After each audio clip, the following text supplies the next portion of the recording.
Hello everyone, कैसे हैं आप सब। उम्मीद है आप सब अच्छे होंगे। फ्रेंड्स, आप देख रहे हैं आपका अपना YouTube channel RK education class और मैं रोहिना। आज की वीडियो में हम डिस्कस करेंगे BA program first semester Hindi भाषा और साहित्य का इतिहास। इसकी टोटल 4 यूनिट है। इसमें हम फर्स्ट यूनिट देखेंगे। फर्स्ट यूनिट का फर्स्ट चैप्टर करेंगे। फर्स्ट यूनिट क्या है हमारी फर्स्ट यूनिट में? 2 सब यूनिट है। फर्स्ट का और सेकेंड है हमारा खा। काम में क्या है? हिंदी भाषा का विकास, सामान्य परिचय। और सेकंड में क्या है? हिंदी साहित्य का इतिहास, आदिकाल। ठीक है।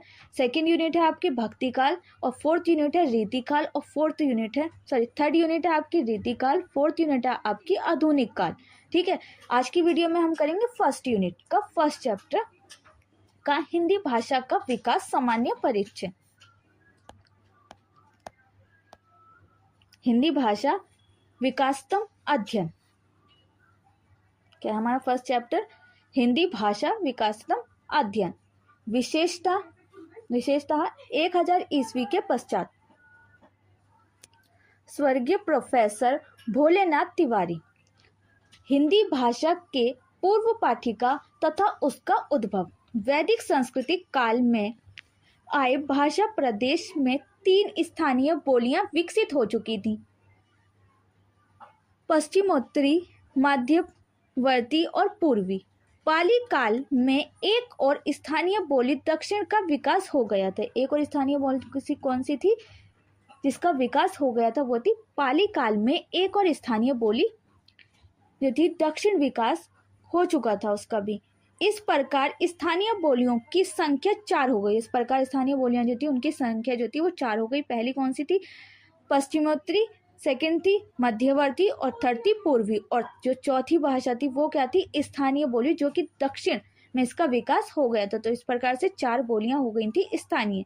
प्राकृतिक काल में स्थानीय बोलियां धीरे धीरे 6 से 7 हो गईं और धीरे धीरे ये जो प्राचीन काल में जो बोलियां थी ये धीरे धीरे से 6 से 7 हो गईं, जिसके नाम हैं ब्रजन, केकाया, टकका, शोरसेनी, महाराष्ट्री, अर्ध मगधी और मगधी। इन्हीं से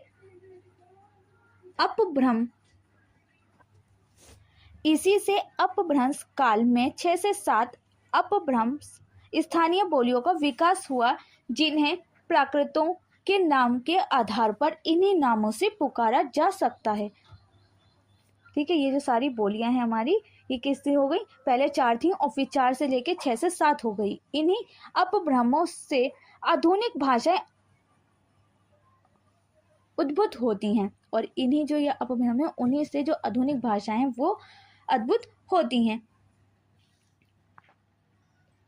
ब्रजन से सिंधी, केका से लहंदा और टकका से पंजाबी, महाराष्ट्री से मराठी और शोरसानी से गुजराती और राजस्थानी, पश्चिमी हिंदी, पहाड़ी, अर्धमगधी से पूर्वी हिंदी और मगधी से बिहारी। बंगाल, असम और उड़ीसा में कहाँ हुई है? बंगाल, असम और उड़ीसा में। इसी प्रकार हिंदी जो 5 उपभाषाओं जो 5 उपभाषाओं अथवा बोली समूहों पश्चिम हिंदी, पूर्वी हिंदी, राजस्थानी, पहाड़ी, बिहारी का सामूहिक नाम है शोरसेनी, अर्धमगधी तथा मगधी अपभ्रंश से 1000 ईस्वी के आसपास उद्भूत हुई। यहाँ एक बात संकेत करने की है कि ये तो हिंदी के कुछ रूप पाली में मिलने लगते हैं। यहाँ पर कुछ रूप जो है वो हिंदी के पाली में मिलने लगते हैं। प्राकृत में उनकी संख्या और भी बढ़ जाती है और फिर प्राकृत में इनकी संख्या और भी बढ़ जाती है तथा अपभ्रंश से उनमें और भी वृद्धि हो गई और फिर इनमें और भी ज्यादा वृद्धि हो गई। किंतु सब मिलकर इनका प्रतिशत इतना कम है कि 1000 ईस्वी के पूर्वी हिंदी का उद्भव नहीं माना जा सकता है। इसीलिए राहुल, संस्कृत्यानु आदि विद्वानों ने हिंदी का जन्म जो 1000 ईस्वी पूर्व माना है साधारण नहीं है। ऐसे ही हिंदी साहित्य के कई इतिहासों में कुछ लोगों ने हिंदी का प्रारंभ और भी बाद में माना है, किंतु वास्तविकता यह है कि साहित्य में प्रयोग के आधार पर वे निष्कर्ष आधारित हैं और साहित्य में भाषा का प्रयोग उसके जन्म के साथ नहीं हो जाता। जब किसी भाषा में जन्मने के बाद कुछ प्रौढ़ता आ जाती है, उस रूप कुछ निखार आता है तथा वह बहु स्वीकृत हो जाती है, तभी साहित्यकार उसे अपनी अभिव्यक्ति का माध्यम बनाते हैं। इस तरह यदि लगभग 1150 ईस्वी के आसपास से भी हिंदी साहित्य मिले तो उसे भाषा आरंभ 1000 ईस्वी के आसपास ही माना गया है। विकास अथवा इतिहास।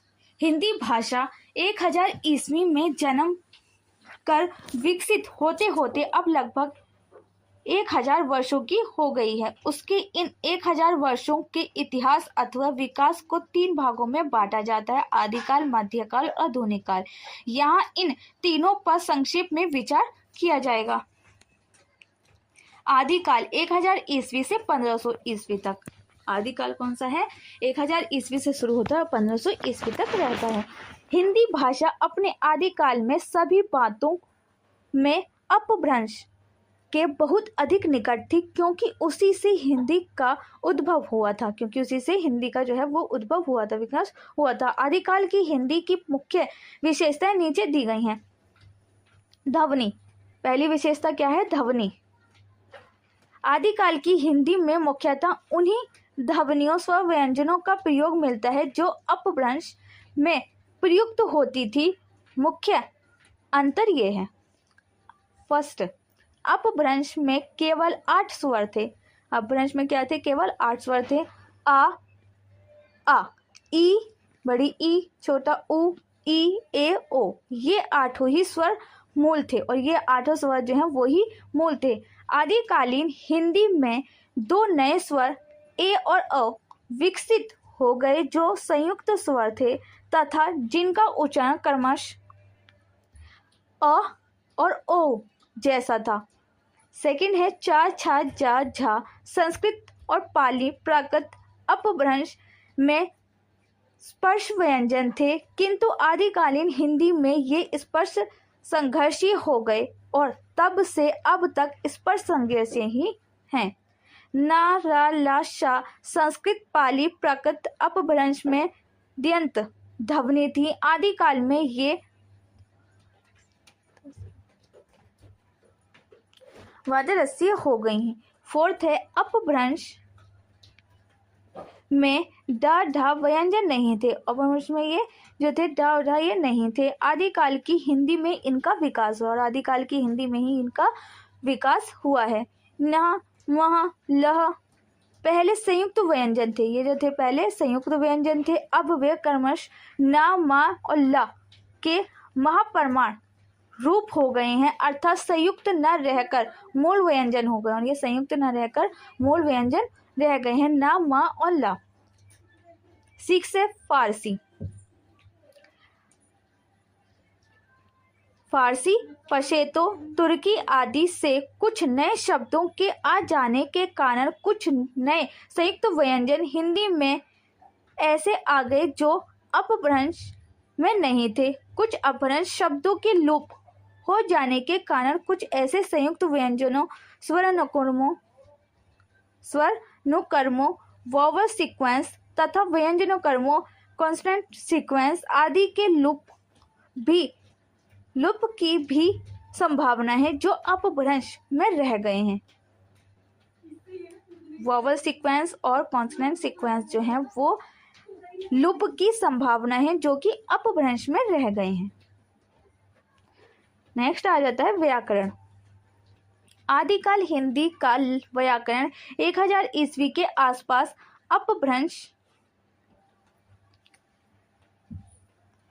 भाषा में काफी रूप ऐसे थे जो अपभ्रंश के थे और भाषा में कई रूप ऐसे थे जो कि अपभ्रंश के थे, किंतु धीरे धीरे अपभ्रंश के व्याकरणिक रूप कम होते गए और हिंदी के अपने रूप विकसित होते गए। धीरे धीरे क्या हुआ, जो अपभ्रंश के जो व्याकरणिक रूप थे वो कम होते गए और हिंदी के जो व्याकरण रूप है वो विकसित होते गए तथा धीरे धीरे 1500 ईस्वी तक आते आते हिंदी अपने पैरों पर खड़ी हो गई। और 1500 ईस्वी के आते आते हिंदी जो है वो अपने पैरों पर खड़ी हो गई और अपभ्रंश के रूप प्राय प्रयोग से निकल गए। और जो अपभ्रंश के जो रूप थे वो प्रयोग से ही निकल गए। आदिकालीन हिंदी का व्याकरण समवेत तथा अपभ्रंश व्याकरण से इन बातों में भिन्न है।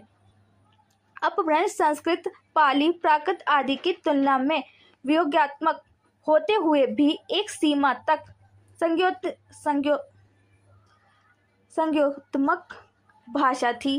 काफी क्रिया रूप तथा कारकीय रूप संज्ञात्मक होते थे, किंतु आदिकालीन हिंदी में वियोगात्मक रूपों का प्राधान्य हो चला। सहायक क्रियाओं तथा प्रसंगों का प्रयोग काफी होने लगा और धीरे धीरे संयोगात्मक रूप कम होते गए और उनका स्थान वियोगात्मक रूप लेते गए। नपुंसकलिंग एक सीमा तक अपभ्रंश में था, यद्यपि संस्कृत, पाली, प्राकृत की तुलना में उसकी स्थिति अस्पष्ट सी होती जा रही थी।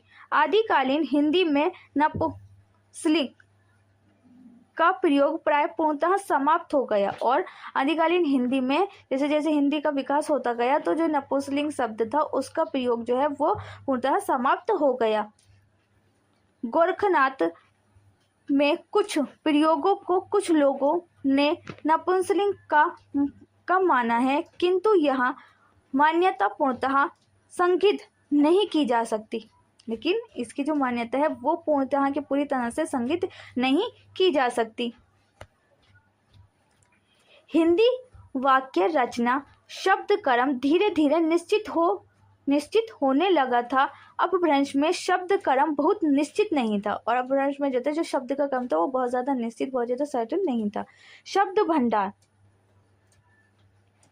भंडार आदिकालीन हिंदी का शब्द भंडार अपने प्रारंभिक चरण में अपभ्रंश का ही था, किंतु धीरे धीरे कुछ परिवर्तन आते गए जिनसे उल्लेख 2-3 है, जिनमें उल्लेख जो है वो 2-3 है। फर्स्ट है भक्ति आंदोलन का प्रारंभ हो गया था, अतः तत्सम शब्दावली आदिकालीन हिंदी में अपभ्रंश की तुलना में कुछ बढ़ने लगी थी। नंबर 2 मुसलमानों के आगमन से कुछ पश्तो, फारसी, अरबी, तुर्की शब्द हिंदी में आए। उदाहरणतः गोरखाबनी में अकील, नूर अल काजी, पृथ्वीराज रासो में अबीबर, नजर सोर, गाजी, शमशेर, चंदियान ने खूनी, तुरसी, मीर आदि ये क्या थे, जो फारसी और अरबी के जो शब्द थे वो भी इसमें आने लगे थे। थर्ड था भक्ति आंदोलन तथा मुसलमानों शासन का प्रारंभ समाज पर भी पड़ा और जिसके परिणाम स्वरूप इस बात की भी संभावना हो सकती है फिर कुछ ऐसे पुराने शब्द जो अपभ्रंश में प्रचलित थे इस काल में अनावश्यक होने के कारण या तो हिंदी शब्द भंडार से निकल गए या फिर उनका प्रयोग बहुत कम हो गया। अपभ्रंश के जो शब्द थे उनका प्रयोग नहीं होता था, उसी के कारण क्या हुआ, या तो वो अनावश्यक होने वाला लगे हिंदी भंडार शब्द में, या फिर उनका जो यूज था वो बहुत ज़्यादा कम हो गया, मतलब ना के बराबर उनका यूज होने लगा। तो चंद बरदाई, कबीर तथा शाह मिर्जा आदि हैं। शुरू हो जाती है हमारी मध्यकाल। आदिकाल समाप्त हुआ कब तक था, 1000 ईस्वी से लेकर 1500 ईस्वी तक। मध्यकाल स्टार्ट होता है 1500 ईस्वी से लेकर 1800 ईस्वी तक। मध्यकाल मध्यकाल